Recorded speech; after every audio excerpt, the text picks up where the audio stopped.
বিশ্বকাপে অংশগ্রহণকারী সব দলের পতাকা উড়ছে রাজধানীর প্রবেশপথ গাবতলী আমিনবাজারে।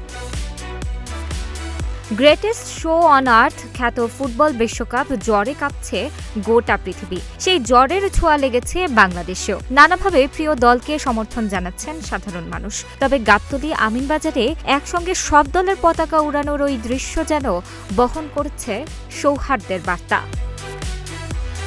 সড়কের দুপাশে সারিবদ্ধভাবে উত্তোলন করা হয়েছে ফুটবলের মহারণে লড়া ৪৮ দেশের জাতীয় পতাকা। তবে বাংলাদেশি দর্শকদের মধ্যে বিভেদ থাকলেও সেই সারিতে একসঙ্গে রাখা হয়েছে ব্রাজিল আর্জেন্টিনার পতাকা। অবশ্য বাংলাদেশের লাল সবুজের পতাকাও উঠছে পাশে।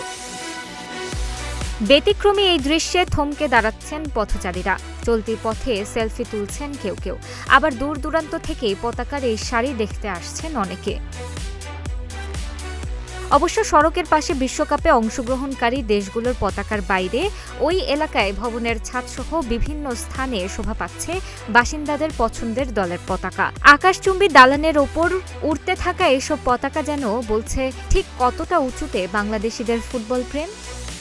গাবতলী আমিনবাজার এলাকার বিভিন্ন ভবনের ছাদে উঠতে থাকা এসব পতাকার মধ্যে রয়েছে Brazil, Argentina, Germany, Portugal, France, Spain সহ বিভিন্ন দেশের পতাকা। বিশ্বকাপে পছন্দের দলের খেলার অপেক্ষায় যখন দিন গুনছেন ফুটবল প্রেমীরা, তখন যেন উৎসবের আগাম বার্তা হয়ে উঠেছে গাবতলী আমিনবাজারের এই ৪৮ দেশের পতাকার সমারোহ। ফুটবল প্রেমীদের ভালোবাসা আর তরুণদের সৃজনশীল উদ্যোগে রাজধানীর প্রবেশমুখ এখন যেন এক টুকরো বিশ্বকাপের রঙিন প্রাঙ্গণ।